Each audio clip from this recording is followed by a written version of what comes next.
Start by adding the Go Router package to your project. First, we'll create a variable called router, and we'll assign that to a Go Router. We need several things here to start off with. An initial location, which will be our default location, and then we need routes.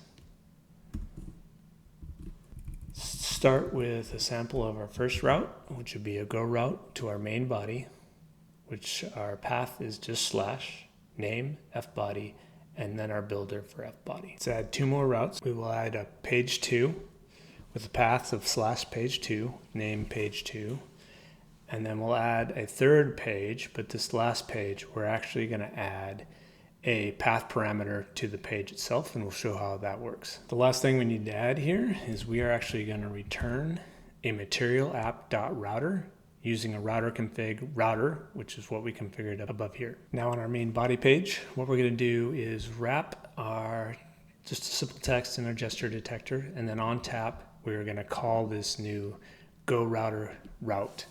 So on this one we're going to use context.goNamed, and we're going to use the name of the page. Click on the Go Name. We now go to our page 2. Let's add a couple more here.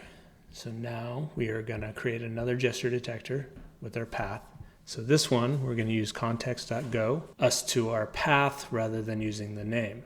And lastly, what we're going to do is display that parameter, path parameter that we had before. We're just going to create a simple text field, but we're going to pass that text field into our context.go search. As you can see here, we pass into our search parameters that value search. And then on the page itself, we have a string of search, and then we're just going to display that text when we run this. Let's go ahead and give it a try. Test string, and then we hit search, and our test string shows up. Check out the repository below, and if you found this useful, please like and subscribe.